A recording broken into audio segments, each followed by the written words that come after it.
मैं खुश हूँ, मुझे सुप्रीम कोर्ट पे भरोसा है, रहेगा। अभी मेरी लड़ाई तो बाकी है, अभी तो उसको फांसी तक लेके जाना है, तभी तो मेरे पिताजी को और हमें इंसाफ मिलेगा। एक इज्जत, उन्होंने इज्जत में एक लड़की के साथ रेप किया, हमारे साथ रेप किया, तभी तो हमें इंसाफ है जब उसको फांसी होगी। जैसे मेरी निर्भया बहन को फांसी दी गई, उनके दोषियों को, वैसे हमारे भी दोषियों को फांसी दी जाए। हमें यही कही था, सुप्रीम कोर्ट का धन्यवाद। सुप्रीम कोर्ट ने मेरे साथ न्याय किया है, सुनने के लिए उनको धन्यवाद। पर यूपी सरकार, दिल्ली सरकार, अमित शाह थे, हमको यही भरोसा है कि जब सिक्योरिटी मेरे बच्चों को दे देंगे तो हमारे बच्चे सेफ रहेंगे, हम सेफ रहेंगे। मेरे बच्चों को सिक्योरिटी चाहिए, मेरे देवर के लड़का को सिक्योरिटी चाहिए।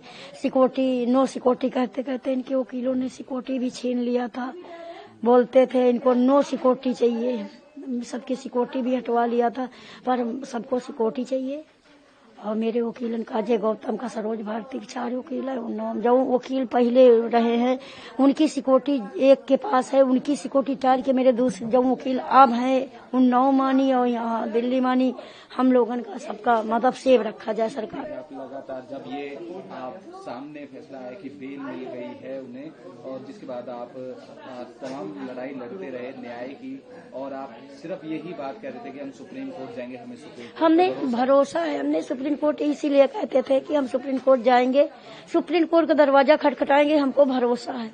पर हाई कोर्ट पर इल्जाम नहीं लगा रहे हैं, इतनी बेंच बैठी है, पूरा इतना हाई कोर्ट बना हुआ है, हाई कोर्ट पर इल्जाम नहीं लगा रहे हैं। पर वो 2 जजों ने हाई कोर्ट की बदनामी कराया, हम थोड़ो बदनामी कराया। मेरे को जब न्याय नहीं मिला तब हम चिल्लाना चालू किया, नहीं हमको क्यों बेइज्जती करना, किसी की अच्छी बात होती है, अच्छी बात नहीं होती। पर वो जजों ने मेरा भरोसा एकदम टूट दिया रहा। मेरे बच्चे सड़क पर आ गए थे, अब हमको जाके थोड़ी राहत मिली है सुप्रीम कोर्ट को। आगे की क्या योजना रहेगी? अभी तो स्टे लग गया है, रोक लगा दी, देखते हैं आगे की क्या, जब सरकार फैसला करेगी तो अच्छा करेगी।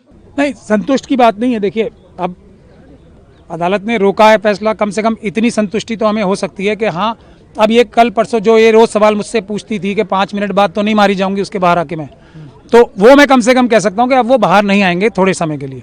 बट क्या ये खुशी की बात है, क्या ये संतुष्टि की बात है? तो मैं ये देश की जनता पे छोड़ना चाहता हूँ। जिस बच्ची के पिताजी को मार दिया गया, जिस बच्ची के परिवार वालों को मार दिया गया, इसको ऑलमोस्ट मार ही दिया गया था, ये दर दर की ठोकरें खा रही है, ये बंदी बन के आज सीआरपीएफ के कब्जे में है, ये अपनी तरह से बात भी नहीं कर सकती। इसको चारों तरफ से घेरा हुआ है सबने, और इस जैसी कितनी बच्चियां हैं। तो इससे मैं सेटिस्फाई हो जाऊं तो ये मैं अपने आप से भी अन्याय करूंगा और देश से भी अन्याय करूंगा। कहीं ना कहीं जो उम्र कैद की सजा पर रोक लगा दी गई थी, ये कहीं ना कहीं जो शब्द है ना, ये काफ़ी खतरनाक शब्द है। कहीं ना कहीं नहीं, आदमी जिंदा होता है या मर जाता है, आदमी को न्याय मिलता है या नहीं मिलता, कहीं ना कहीं न्याय नहीं मिलता। ये कहीं ना कहीं बहुत ही डेंजरस कॉन्सेप्ट है। न्याय होता है या नहीं होता, ये नहीं कि आपके दोनों हाथ पैर सब काट दिए गए और आंखें भी फोड़ दी गई और एक प्रोस्थेटिक लेग जो होता है, आर्टिफिशियल लेग आपको दे दिया गया, ये न्याय, ये सेटिस्फाई नहीं। हम ये चाह रहे हैं कि इस बच्ची के साथ कुछ तो सिक्योरिटी एक तो इसके पूरे परिवार को मिले, पहली बात। दूसरी बात, इसको कोई रिहेबिलिटेशन तो मिले। इसके पति को नौकरी से निकाल दिया जा रहा है, इसकी फैमिली को, इसके चाचा को जेल में रखा हुआ है, इसके बाकी फैमिली मेंबर्स हॉन्टेड हैं, उनका कुछ तो हमारा समाज, हमारा सरकार उनका ख्याल करे, उनकी ज़िंदगी रिकंस्ट्रक्ट करने की कोशिश तो करे। वो भी विक्ट्री नहीं होगी, वो एक थोड़ा सा हमारा एक सॉरी होगा देश का, इस कि एक्चुअल हम अब सॉरी फील कर रहे हैं। तो अब हम, वो तो हो गया, उसको हम वापस नहीं ला सकते, बट अब हम आपको जो हम कर सकते हैं वो हम करेंगे। तो क्या जो देश कर सकता है इस बच्ची के लिए, जो न्यायालय कर सकते हैं, वो हम कर रहे हैं, ये क्वेश्चन है। Fenesta windows, beautiful and durable designs, installation से मेंटेनेंस की लाइफ लॉन्ग कस्टमर सर्विस। आपके घर में फिनिस्टा नहीं है तो कॉल कीजिए।